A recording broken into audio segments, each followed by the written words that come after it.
15장 10절 말씀 제가 봉독하도록 하겠습니다.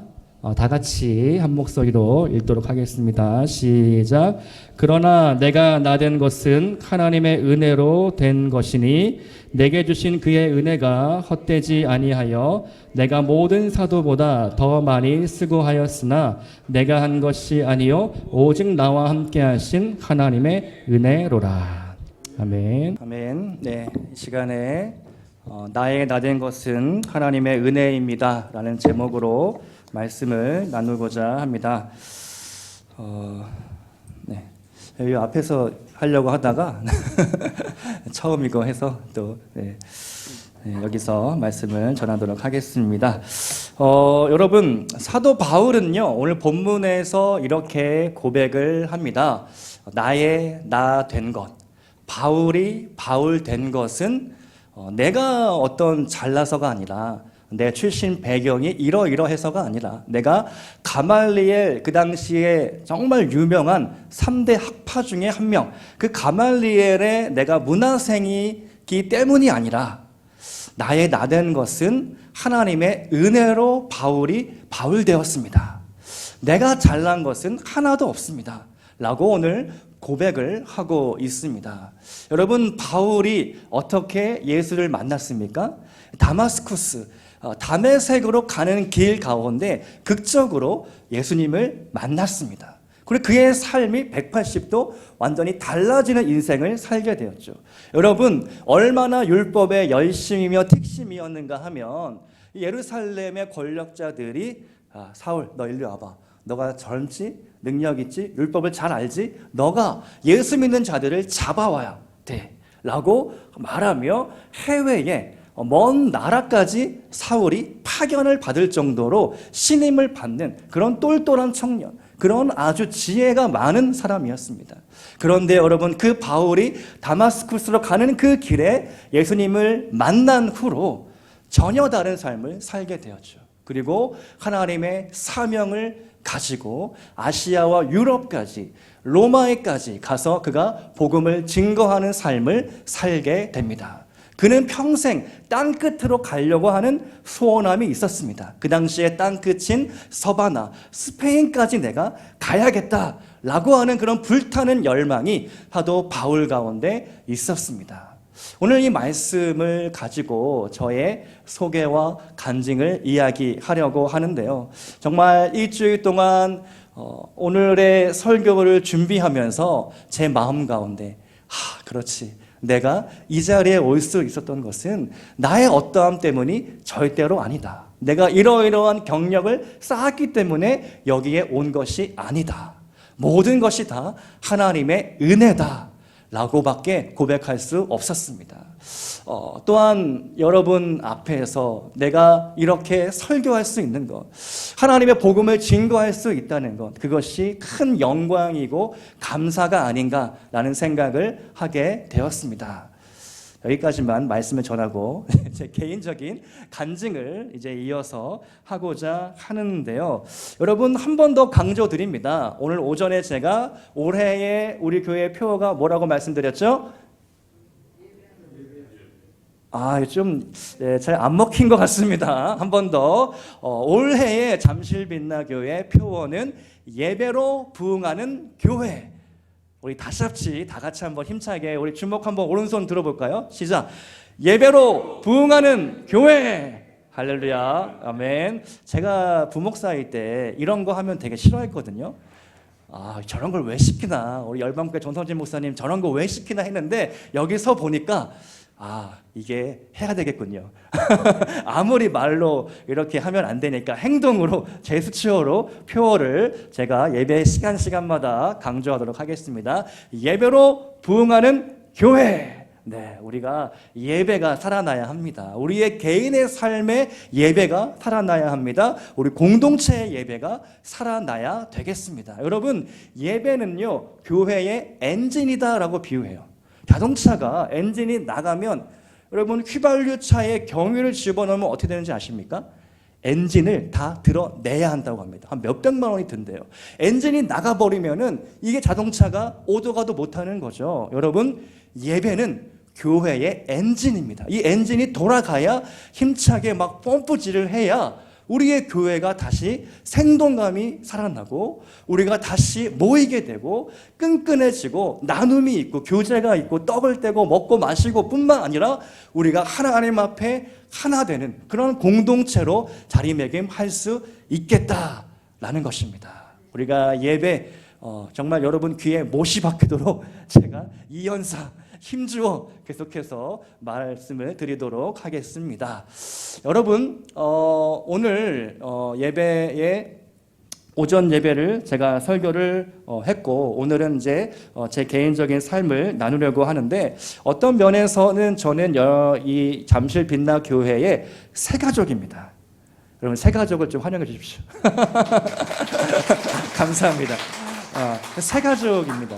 저는 차를 몰고 이제 오늘 이제 가족이 다 같이 초행길이니까 다 같이 차를 타고 이렇게 오는데 마치 내가 새 가족으로 이 새신자를 같이 데리고 교회를 가는구나라는 생각이 번뜩 들면서 성도님들이 저를 보고 또 사모를 보고 저희 아이들을 보면서 새 가족처럼 느끼시겠구나라는 생각을 했습니다. 그래서 저의 인생에 대해서 살아온 과거에 대해서 잘 나누어야 제 설교가 더 잘 들릴 수도 있고 아니 저 목사 저 젊은 새파랗게 젊은 목사가 이 이야기를 하는데 이게 어떤 배경에서 나온 건지 여러분이 더 잘 이해할 수 있지 않을까라는 생각을 하게 된 것이죠.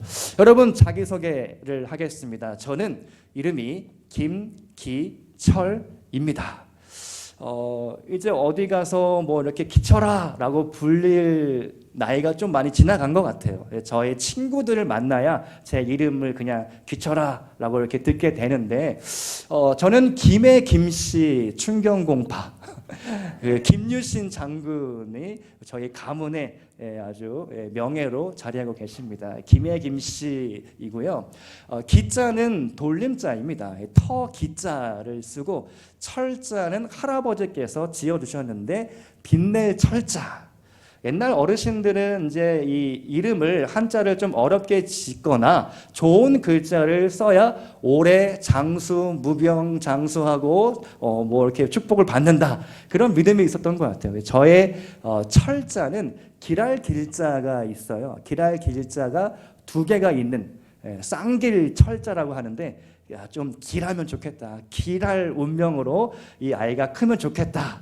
그런 다짐으로 그런 생각으로 할아버지께서 기철이라고 지어 주셨습니다. 여러분 터 기자에 빛낼 철자를 이으면 어떤 의미가 될까요? 내 터를 빛내라. 제가 잠실 빛나 교회에 올 숙명이었던 것 같습니다. 너는 나의 운명, 데스티니. 그래서 제 이름의 뜻이 이 내 터를 빛내라, 기철이라는 이름을 가지고 있습니다. 저희 아버지는요 대구 경산 분이신데 일찍부터 할아버지를 따라 서울 용산구 서빙고 달동네에 사셨습니다. 어린 그 시절에 먹고 살 것이 없으니까 3남 2녀 중에 장남이신데 초등학교도 못 나오시고 이 아이스케이크도 팔고 그 옆에 미군 부대가 용산에 컸는데 미군 부대에서 골프를 치면은 골프공이 담장을 넘어서 또랑에 빠진다는 거예요. 그러면은 그 골프공을 또랑에서 막 꺼내가지고 닦아가지고 그거를 팔아서 장사하시고 그렇게 날품팔이들을 하면서 어렵게 성장하셨다고 합니다.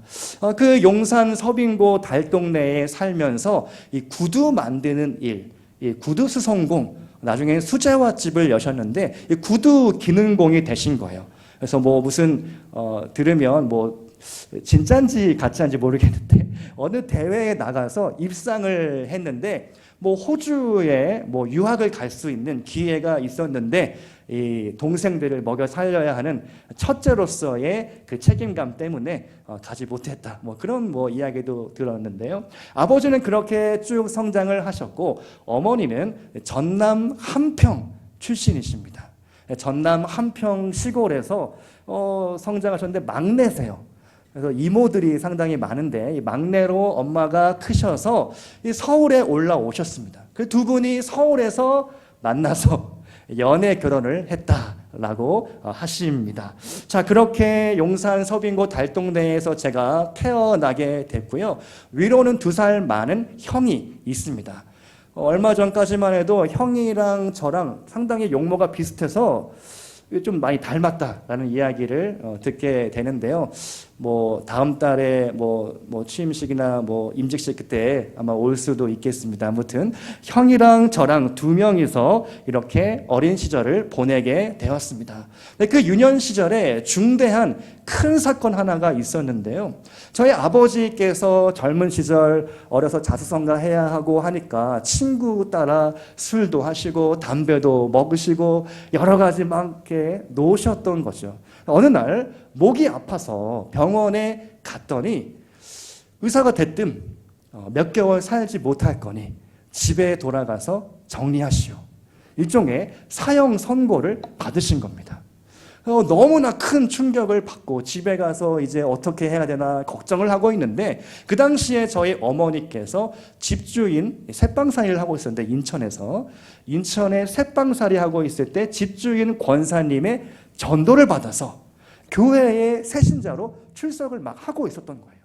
그러니까 엄마는 아빠를 보면서 아니 이 양반아 우리가 지금 빨리 기도를 해야지. 새벽 기도를 갑시다. 그래서 40일 작정 새벽 기도를 다니신 겁니다. 참 무슨 생각이었는지는 잘 모르겠지만 아버지도 에라 모르겠다. 지푸라기라도 잡는 심정으로 새벽 기도를 작정해서 열심히 기도를 했던 것이죠. 네, 기도를 하다가 신유의 체험을 하게 됩니다. 놀랍게도 아마도 편도선 암이었던 걸로 생각이 되는데 그 암덩어리가 쑥 하고 사라진 겁니다. 기적적으로 치유를 받고 새로운 생명을 얻은 것이죠. 구원받고. 알고 보니까 제가 다녔던 그 당시에 부모님이 다녔던 교회가 인천 남지방의 에덴 성결교회인데 그 담임 목사님 박하던 장로님도 잘 아시던데요. 이길환 목사님이라고 강원도 양구에서 목회하다가 에덴교회로 오셔서 그 에덴교회 십정동 산에다가 교회를 건축하고 있었던 겁니다. 그 목사님이 신유의 은사가 있으셔가지고 기도를 하니까 그게 새벽기도 하는 가운데 치유를 경험하게 됐던 것이죠. 이렇게 아름다운 신앙 간증을 통해서 저희가 가정이 예수를 믿게 되었습니다. 그리고 시간이 흘러서 저희 아버지는 한번 사진 제가 하나 보내드렸는데요. 사진 보시면 아버지, 어머니가 장로님으로 또 권사님으로 이렇게 임직을 받으신 거죠. 저게 정말 90년대 사진인 것 같은데 엄청 옛날 사진을 이번 설 명절에 가가지고 제가 사진을 찍어 왔습니다. 2번째 사진 보시면은 에덴교회에서 이제 교회 가운데 에덴교회에서 열심히 교사로 봉사하셔서 교육 대상 패도 받으시고 다음 사진 보시면 이번에 설에 가서 인사를 드렸는데 이렇게 아버지 어머니 또 많이 늙으셨죠. 장로로서 모든 임기를 마무리하고 원로 장로로 이번에 추대가 되셨습니다. 그래서 아버지가 53년생이시거든요. 그래서 원로 장로로 은퇴를 하시고 지금은 교회를 또 이렇게 섬기고 계십니다. 사진 내려주셔도 됩니다. 자, 저는요, 그래서 10대의 모태신앙 무슨 뜻인지 아시죠? 이것도 못해 저것도 못해 저는 그냥 가만히 있겠습니다. 그냥 평범한 장로 아들로 뭐 좀 시키는 게 좀 싫은 거죠. 예배 시간에 뭐 중등부 고등부 예배는 드리는데 친구랑 막 장난치면서 뭐 찬양을 부르는데 건성으로 막 찬양 부르고 찬양 부르다 장난치고 막 치고받고 싸우기도 하고 막 그렇게 중등부 고등부 시간을 보내게 되었습니다. 자, 그런데 그 시절에 제가 고등부 2학년 여름 수련회를 가서 은혜를 받게 됩니다. 고등부 수련회를 갔는데 그때 오신 강사 목사님께서 참 그 해에 좀 특별했습니다. 강사님이 하시는 말씀 잘 귀에 안 들어오잖아요. 아무래도 10대 청소년들이 뭐 한 50대, 60대 목사님들이 와가지고 무슨 말씀을 하시는지 뭐 잘 모르겠고. 그런데 그 목사님이 마지막 날 밤 마지막 시간에 강력하게 도전을 하시는데, 콜링을 하시는데 그 메시지가 지금도 생각이 나요. 너희들 안에 목소리가 막 걸걸하시 막 하면서 막 부흥사시 너희들 안에 마귀가 있다 하는 거예요. 무슨 마귀가 있냐? 아니 10대 뭐 꼬맹이들은 무슨 마귀가 있겠습니까? 너희들 안에 마귀가 있다 하시면서 그 이름이 뭐냐? 그 마귀의 이름은 차차 마귀다. 무슨 뜻인지 이해하셨습니까? 차차 마귀가 있다는 거예요. 내가 차차 예수 믿으면 되지. 차차 구원받으면 되지. 차차 내가 그렇게 신앙생활 잘하면 되지 라는 그런 미루고 또 미루는 그런 차차 마귀가 있으니 지금 오늘 밤 즉시 회개하고 구원받고 천국 가야 된다는 것이죠. 너희들 오늘 밤 죽으면 천국 갈 수 있겠느냐? 막 이렇게 간절하게 막 목이 터져라 막 외치시는데 그 메시지가 얼마나 강력하든지 아마도 그 강사님을 통해서 성령의 역사가 있었던 것 같아요. 저희 중고등부 한 그 당시만 하더라도 100명 막 이상 가까이 모였는데 그 모든 학생들이 갑자기 막 울음이 터지기 시작했습니다. 어떡하지? 지금 내가 구원받지 못하면 죽으면 지옥 간다는데 그 지옥불에 내가 그 불구덩이 속에 들어간다는데 어떡하지? 막 이렇게 회개의 역사가 막 폭발적으로 막 일어나면서 여기저기서 막 울고 불고 난리가 났습니다.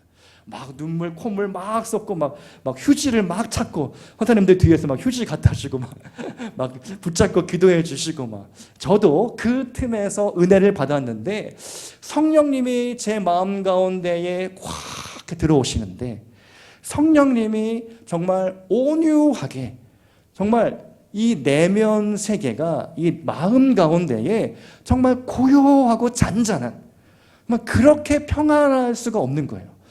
정말 내 모든 생각과 뭐 과거에 지은 죄를 막 회개하고 막 기도를 하는데 어느 순간이 딱 되니까 이 물밀듯 밀려오는 하나님의 그 평안, 사랑, 정말 깊은 그 임재 가운데 들어가는데 정말 제가 이 영혼이 정말 새처럼 깃털처럼 가볍게 막 올라가는 그런 느낌을 경험했습니다.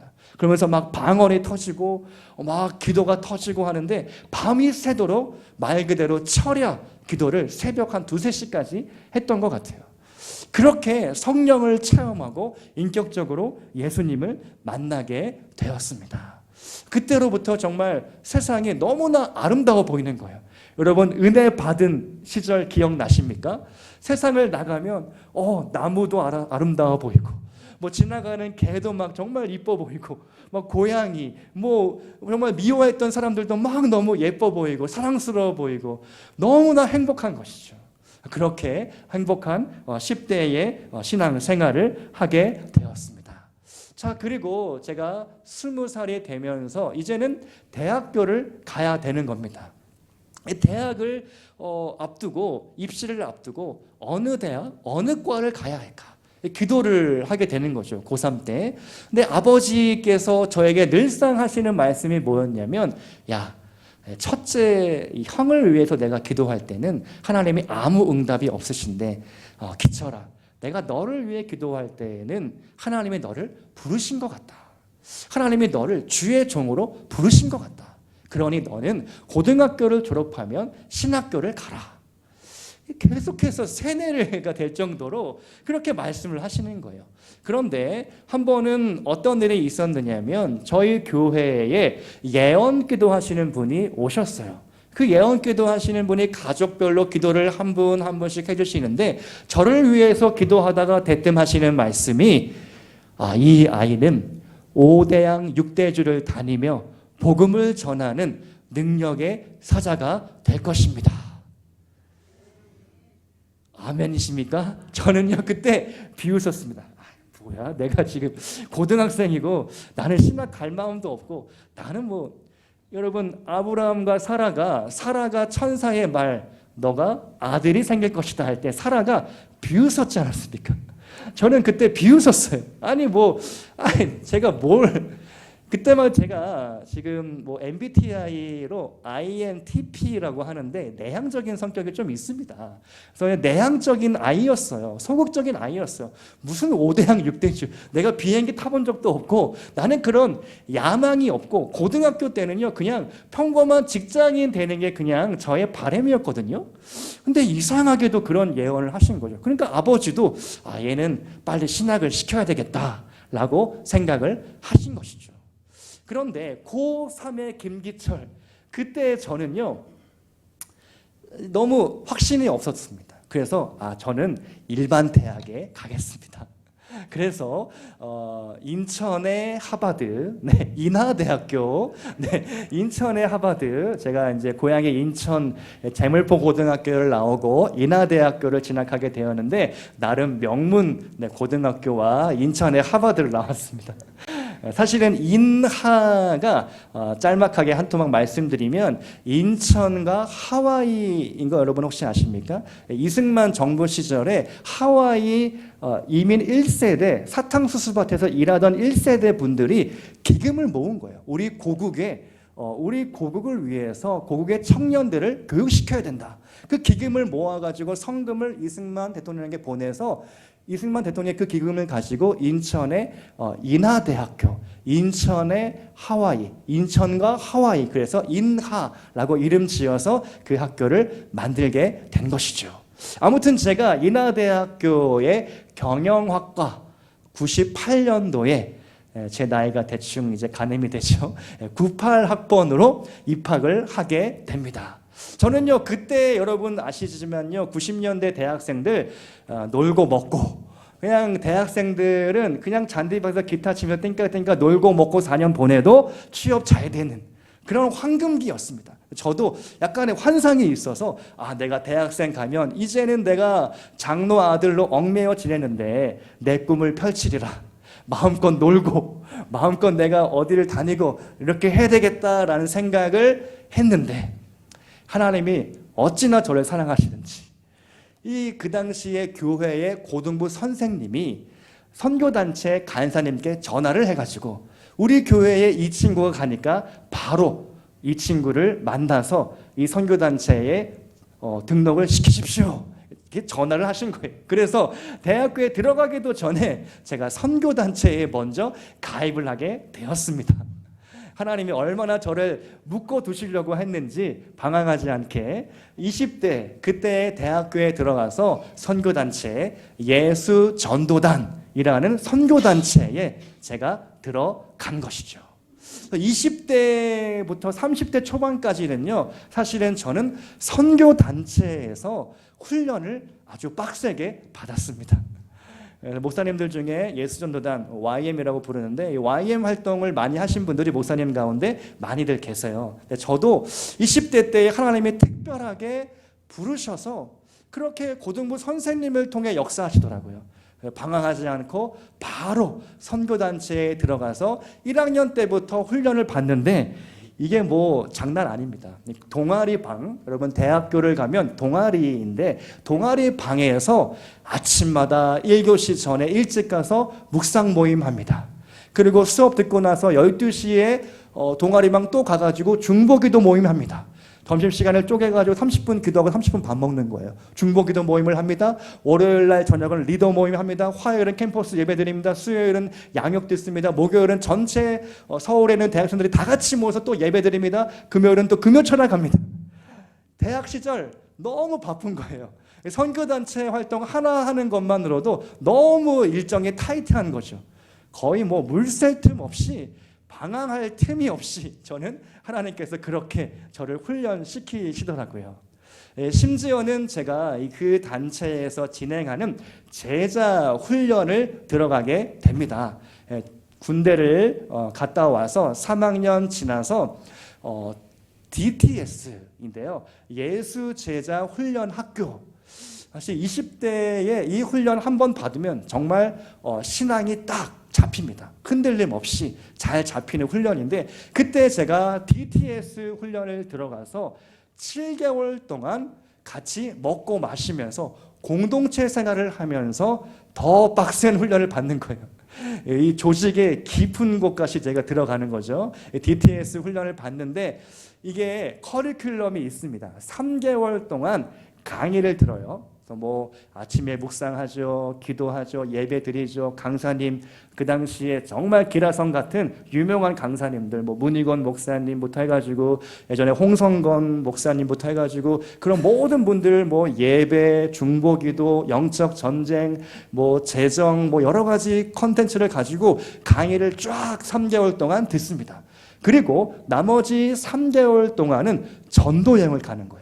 성경 말씀 그대로 둘씩 짝지어서 예수님이 전도여행 보냈듯이 팀을 만들어서 해외 선교, 전도 여행을 떠납니다.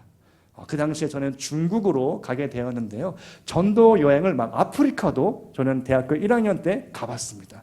아프리카를 가고 아시아를 가고 중국을 가고 그렇게 전도 여행을 하는 프로그램이 DTS, 예수 제자 훈련학교를 제가 받게 되는 것이죠. 정말 그때 저의 신앙적인 체계가 잡히고 정말 깊이 있게 예배가 무엇인지, 묵상이 무엇인지, 기도가 무엇인지 그것을 선교단체의 훈련을 통해서 그런 기본 기가, 사실 오늘 제가 찬양 인도하고 모든 사역이 다 그런 배경에서 나왔던 것 같습니다. 그때 만난 하나님, 그때 깊이 있게 예배 안에서 찬양의 기름 부으심을 통해서 만난 경험한 하나님, 그것이 오늘날 그대로 제 사역 가운데 펼쳐지고 있는 것을 보게 됩니다. 자, 그렇게 20대를 보내면서 거기까지 했으면 딱 좋았을 텐데 제가 그 조직에서 정말 끝까지 갑니다. 이 조직의 끝이 무엇인지 혹시 아십니까? 선교단체의 끝이 무엇일까요? 선교단체 훈련, 양육시키고 훈련 받게 하고 그리고 그 다음에 뭘 시킬까요? 여러분? 선교사. 네, 맞습니다.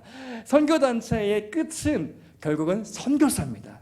그러니까 선교단체가 뭐 1대1로 양육을 시키고 훈련을 시키고 뭐 여러 가지를 많이 시키는데요. 결국은 선교단체의 끝은 선교사로 이 사람을 파송시키는 것이죠. 여러분, 그래서 예수 전도단이 뭐 화요 모임, 뭐 찬양, 많은 은사가 있지만 결국은요 선교단체입니다. 제가 제자 훈련 받고 거기서 끝냈어야 되는데 중요한 뭐 그런 쓴물 단물 다 빨아먹고 노하우를 경험하고 나왔어야 됐는데 선교사로 제가 나가게 됩니다. 제 나이 26살에 제가 대학을 졸업 맞고 지금의 사모와 결혼을 하고 평신도 선교사로 중국에 나가게 되었습니다. 사실은요, 그때 26살 청년, 여기 26살 청년이 혹시 있을까요? 그 청년이 뭘 알겠습니까? 여러분, 지금도 그렇고 그때도 그렇고 26살 먹은 젊은 청년이 뭘 안다고 선교하러 나간다. 그러니까 그 당시에 모교회 담임 목사님부터 해서 청년부 목사님, 전도사님, 아버지, 어머니, 뭐 친구, 모든 사람들이 다 뜯어 말리는 거예요. 야, 그래도 신학하고 가야지. 야, 더 훈련받고 가야지. 야, 이거 하고 가야지. 야, 너 가서 어떻게 먹고 살 거야? 여러 가지 이야기들을 저에게 막 하는데 저는요, 하나님으로부터 받은 응답이 있었고 확신이 있었습니다. 하나님께서 중국에 너가 가야 되겠다. 지금 중국의 선교의 문이 열려 있는데 언제 닫힐지 모른다. 중국에 지금 너가 빨리 들어가서 중국의 젊은이들, 중국의 대학생들에게 복음을 전해야 되겠다. 라고 말씀하시는 겁니다. 이 산지를 내게 주소서. 갈렙의 신앙 고백과 같이 산지와 같이 공산주의, 사회주의 사상에 물들어 있어서 무엇이 진리인지 그들은요 뼛속 깊이 그들은 물질주의, 그냥 돈이면 다 된다는 의식이 완전히 자리 잡고 있습니다. 공산당 그 마오쩌둥 그런 어떤 동상들이 대학 캠퍼스 안에 버젓이 정문에 세워져 있어요. 그러니까 사회주의, 공산주의 사상에 물들어 있어가지고 무엇이 진리인지 비진리인지 모르는 겁니다. 그들에게 너가 가서 복음을 전해야 되겠다. 할렐루야. 26살, 사모는 24살, 5살. 뭘 안다고 갔겠냐마는 그냥 부르심에 순종해서 무작정 갔습니다. 사실 많이 힘들었습니다. 정말 이 먹고 살기 힘들었습니다. 모 교회에서도 뭐 별로 후원이 많지가 않았고 기껏해야 뭐 한 달에 제 기억으로는요 그 당시 한 60만 원, 70만 원 후원금을 받았던 것 같습니다. 정말 까마귀가 주셔가지고 월세 내고 생활비 내면은 거의 뭐 없습니다. 카페에 가서 커피 한 잔을 각각 시킬 수가 없어서 한 잔 시켜놓고 같이 나눠 마시고 시간 때우다가 돌아온 적도 많았고요. 정말 이 재정에 대해서 많은 훈련을 받고 중국어를 배우면서 또 제가 지금은 중국어가 어느 정도 됩니다. 그래서 네, 중국어를 좀 구사할 수 있게 됐고 중국어를 배우면서 복음을 전하고 또 그 안에서 만난 사람들 정말 많은 하나님의 은혜 말로 다 얻을 수 없는 그런 경험들을 했습니다. 중국 선교사로서 그렇게 상하이라는 도시에서 4년 정도 사역을 하게 되었고요. 그때 첫째 아이가 하율이가 태어나기도 했습니다. 그렇게 4년의 시간을 보내고 돌아옵니다. 그리고 그제서야 신학교에 가게 된 것이죠. 제 나이 33살이었습니다. 많이 늦었죠. 돌고 돌았죠. 그러나 하나님의 부르심, 하나님의 타이밍은 절대 늦거나 빠르지 않다는 거 오늘 제가 이곳에서 간증합니다. 할렐루야. 정말 하나님이 33살에 뒤늦게 신학생이 되게 해주셨는데 하나님이 저를 만드시기 위해서 급하셨던 것 같아요. 그래서 제가 사역을 막 다양하게 여러 가지를 두루 경험하게 됩니다. 첫 번째 신학교에 다닐 때는 청년부 사역을 맡습니다. 그리고 신학교를 졸업한 이후에 비교적 우리 교단의 이름이 있는 큰 교회 뭐 이제 아시겠지만 천호동 교회에 가가지고 4년 넘게 사역을 하게 되는데요. 그곳에서 막내 전도사로서 온갖 나이는 많지, 근데 막내지, 근데 전도사지. 그러니까 이게 상당히 좀 힘든 남성분들은 다 이해하시죠. 사회에 진출을 했는데 나이는 많은데 이제 말단 직원인 거예요. 한마디로 그렇게 여러 가지 일을 하는데 풀타임 전도사로서 뭐 제자 훈련 거기도 DTS라는 게 돌아가서 제자 훈련을 막 월요일 화요일 저녁마다 하죠. 수요 예배 금요 철야 주일 산부 찬양 인도를 하죠. 주말에는 청년부 사역하고 양육하고 설교하죠. 그리고 시니어 스쿨 노인대학이라고 시니어 스쿨을 같이 담당해서 스태프분들과 함께 진행하죠. 수요 전도팀 같이 함께 하죠. 여러 가지 다양한 사역을 다 완전히 두루 섭렵하게 됩니다. 할렐루야. 하나님이 급하셨던 것 같아요. 그리고 4년을 하고 나서 목사 안수를 받고 또 다른 교회로 가서 부목사로서 교구 사역하고 행정 사역하고 여러 가지 사역들을 배우게 되었습니다. 여러분 33살에 시작해서 이제 44살, 제가 이제 만으로 44, 5 이제 되는데요. 이 나이에 이르기까지 10년 이상 제가 하나님의 훈련을 받게 되는 것입니다. 사실은 제가 오늘 오전 예배 때 다 나누지 못했지만 부교역자 인생이 참 어렵습니다. 여러분 여기 잠실 빛나교회도 제가 이야기를 들었는데 전도사님 구하는 것이 하늘의 별따기입니다. 부교역자들이 사실 이리 철고 저리 치이는 거예요.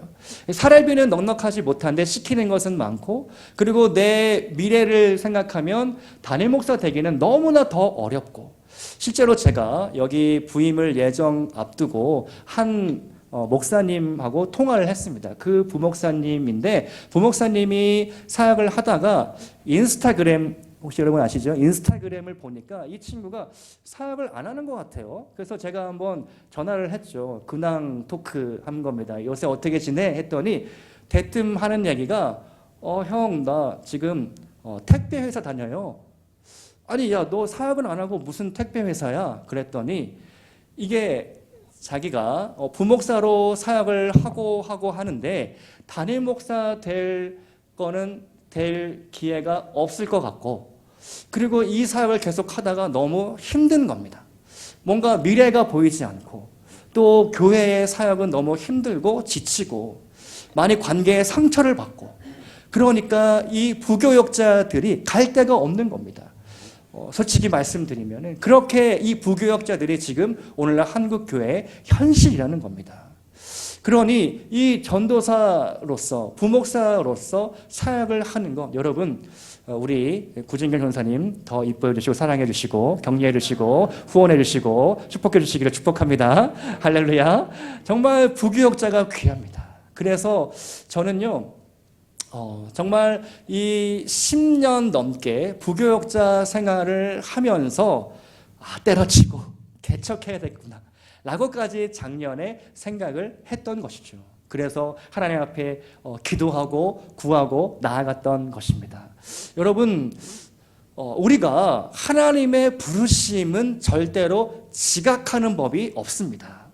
저는요 늦게 시작했지만 오히려 지금 빠른 편이 되었습니다.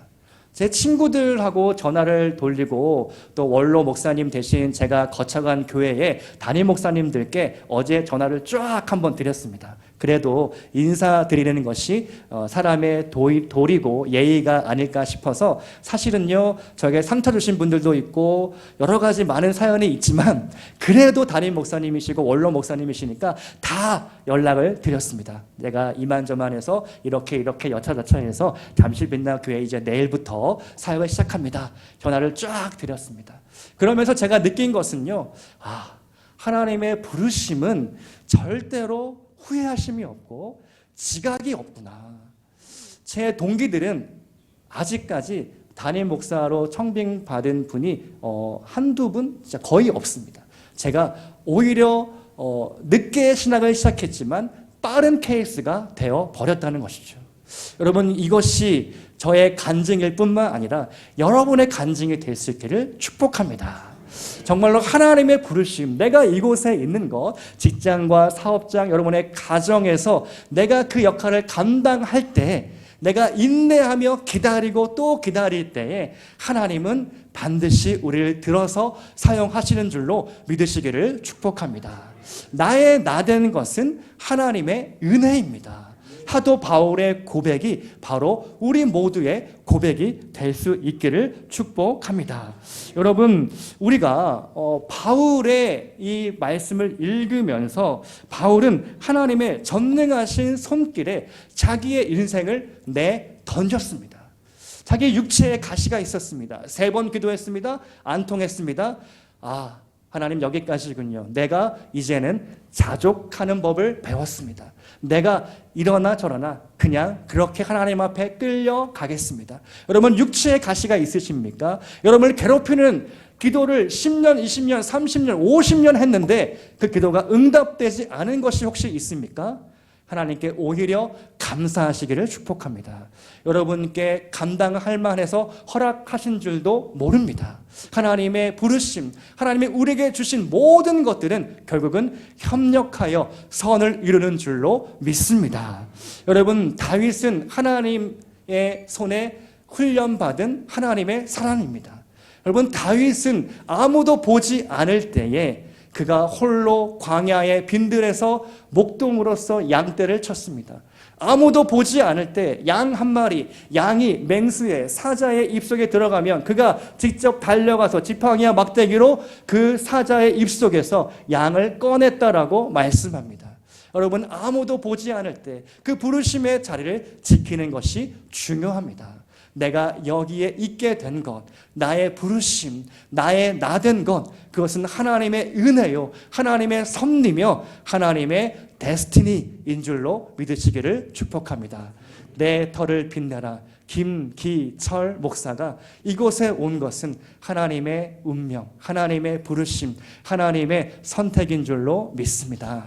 우리가 이 시간에 짧게 이제 마무리하고자 합니다. 함께 기도하기를 원합니다. 함께 우리가 이 시간 기도하실 때 하나님, 내가 하나님에게 끌려가기를 소망합니다. 세상에 끌려다니는 인생이 아니라 하나님의 손에 끌려다니는 인생 되게 하여 주시옵소서. 내가 바울처럼 하나님 앞에 쓰임받는 인생이 되기를 소망합니다. 내 인생 말년에 뒤돌아볼 때에 나의 나된 것은 하나님의 은혜입니다 라고 고백하기를 소망합니다. 나의 인생에 늦어지는 일들이 있습니까? 나의 인생에 잘 풀리지 않는 없는 문제가 있습니까? 나의 인생에 기도 제목들이 있습니까? 하나님, 그 모든 어려움과 시련을 통과하여 연단되어 아름다운 정금과 같은 인생이 되게 하여 주시옵소서. 다이아몬드와 같이 광택이 나는 빛나는 존재로 우리를 연단시키고 축복하여 주시옵소서. 이제 잠실 빛나 교회에 하나님 새로운 역사를 써내려갈 때에 내가 주인공 되기를 소망합니다. 하나님의 은혜로 내가 나아가기를 소망합니다. 우리 주여 한번 머리 짚고 통성으로 기도하기 소망합니다.